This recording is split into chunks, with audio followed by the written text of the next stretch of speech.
ওনাদেরকে কোটি কোটি প্রণাম জানাই। আজকের এই বসিরহাটের আজকের এই সন্দেশকারী থেকে যে আন্দোলন বেরিয়েছিলেন, আজকে ওনাদের সেই আশীর্বাদ ছিলেন বলে আজকে ওনাদের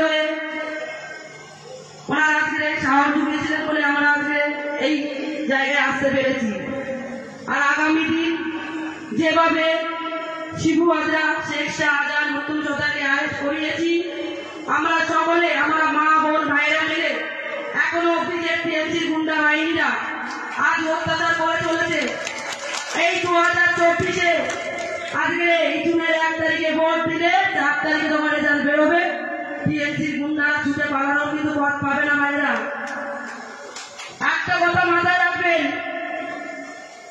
এই মানুষের ঘরে ঘরে যেভাবে গ্যাস সিলিন্ডার 5 ডলার নাটক করে দেবে বোম মারছে, যেভাবে মানুষের দোকান বাড়ি জ্বালিয়ে দেওয়া হচ্ছে, ঘর থেকে শিশুদের তুলে নিয়ে তাদের যেভাবে অসম্মান করছেন, মায়েদেরকে রাতের অন্ধকারে বাইরে বেরোনোর অধিকার নেই, তার বাড়িতে গিয়ে তাকে অপহরণ করে নিয়ে গিয়ে তার সম্মান নষ্ট করে তাকে মেরে দেওয়ার চেষ্টা করছে। সেই তৃণমূলে সেই কর্মীদেরকেই বলছি, সাবধান হয়ে যান, আপনাদের সময় এসে গেছে। আর সেই সময় আমার এই জনসভার প্রত্যেকটা মা বোন ভাইয়েরা তার জবাব দেওয়ার জন্য প্রস্তুতি নিয়ে নিয়েছেন। তাই বলছি, আজকে যে সন্দেশকারীর ওপর অত্যাচার করার পরেও আমাদের মুখ্যমন্ত্রী ম্যাডাম আসেননি। আমি ভুল করে ম্যাডামও বলে ফেললাম, ম্যাডাম বললাম, বাপ এখানে যারা বসেছে তারাই ম্যাডাম, সেই মা বোনেরাই ম্যাডাম। মুখ্যমন্ত্রীকে কি করে ম্যাডাম বলতে পারি? আজকে এই জনসভায় উপস্থিত সমস্ত ভাই মা বোনেদের ভোট চুরি করেই ম্যাডাম হয়েছে উনি। তাই ম্যাডাম এই জনসভায় উপস্থিত করে ম্যাডাম মুখ্যমন্ত্রী নন। যে গুন্ডা বাহিনী বুঝতে পারে যে শেখ শাহজাহানের মতন একটা অত্যাচারিত একটা দুষ্কৃতীকে বলে যে সে দুষ্টুমি করে ফেলেছে, সেই মুখ্যমন্ত্রীকে আমরা মুখ্যমন্ত্রী বলে মানি না। এই সন্দেশকারী আন্দোলন করা মা বোনেদের নামে যেভাবে মিথ্যে কেস দিয়ে দিয়ে তাদের জেল কাটিয়েছে, প্রত্যেকটার জবাব দেব আমরা, প্রত্যেকটার শাস্তি দেব। মুখ্যমন্ত্রী রেডি হয়ে থাকুক, মা বোনেরা প্রস্তুতি নিয়ে আছে তার জবাব দেওয়ার জন্য। আর যেভাবে এই মাম্পি দাসের নামে কেস দিয়েছিলেন, এই মাম্পি দাসের নামে যে ভিডিওগুলো আজকে তুলে ধরছেন, এগুলো সব মিথ্যে। যে মা বোনের আজকে টিএমসি যে নেতাদের কথা শুনেছে, এগুলো বলছে, সেগুলো পাও কথা, সেগুলো এই টিএমসি দাউতাবাদী চাল।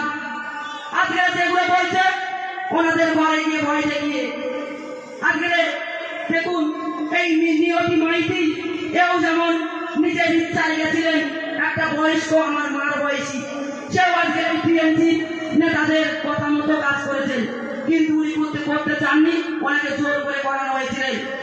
আর এই সাগরী দাস সেও সেই একইভাবে আজকে এই তৃণমূলের চক্রান্তে পা পড়ে গেছে। তার সন্তানদের উপরে যেভাবে আজকে তার বাপের বাড়ির ফ্যামিলির উপরে যেভাবে তৃণমূলের কুনজর পড়েছে, সে বাধ্যগত আজকে বলতে বাধ্য হয়েছে। তাই সেই মা বোনেদের বলছি, সেই যে মা বোনেরা আজকে আগিয়ে এসে এই তৃণমূলের ভয়ে পিছিয়ে গেছেন, তাদের উদ্দেশ্যে আমি বলছি, যেভাবে পিছিয়ে গেছেন আপনারা তৃণমূলের ভয়ে এই ভোটবাসকে বাধ্য দিয়ে বুঝিয়ে দেবেন যে তৃণমূলের ভয় এই মা বোনেরা পায় না, আর কখনো পায়নি।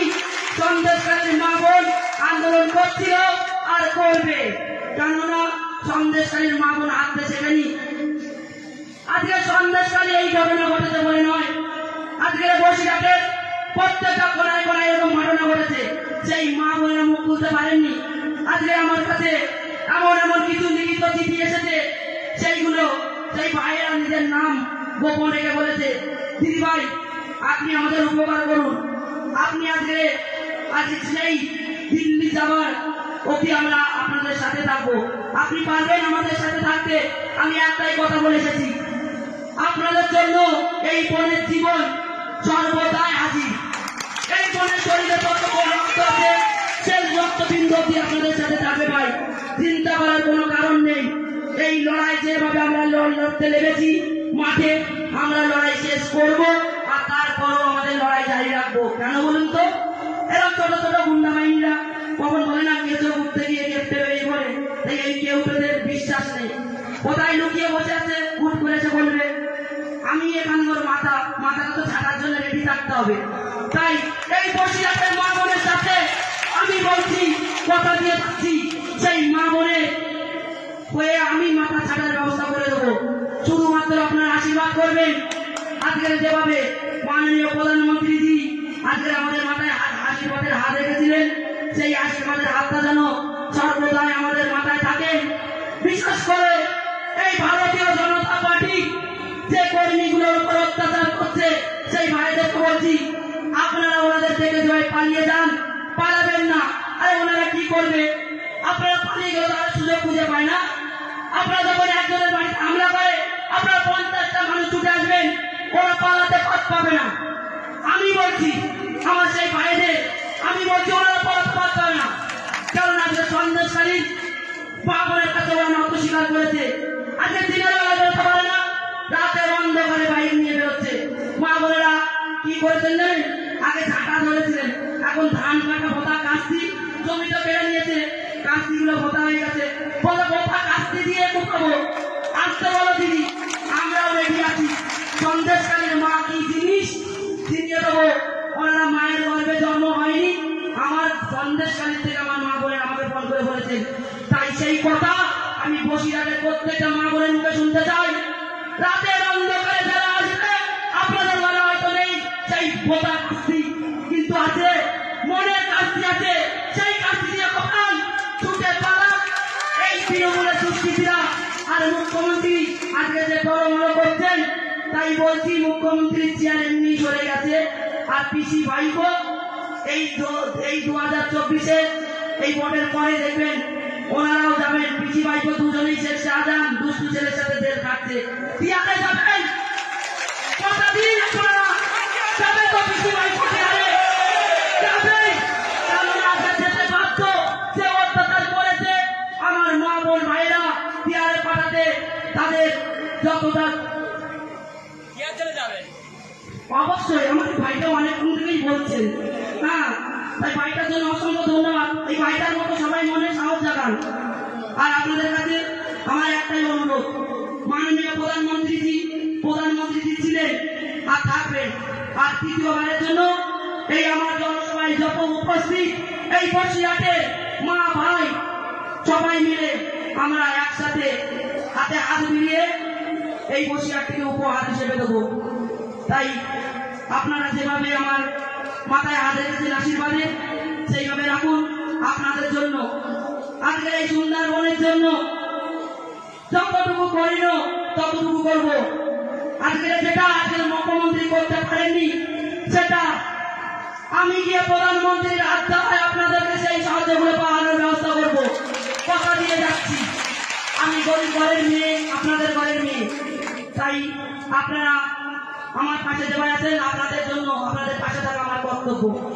আমার সংক্ষিপ্ত বক্তব্য আমি এখানে শেষ করছি। ধন্যবাদ। ভারত মাতা কি, ভারত মাতা কি, জয় হিন্দ, জয় শ্রীরাম। নমস্কার।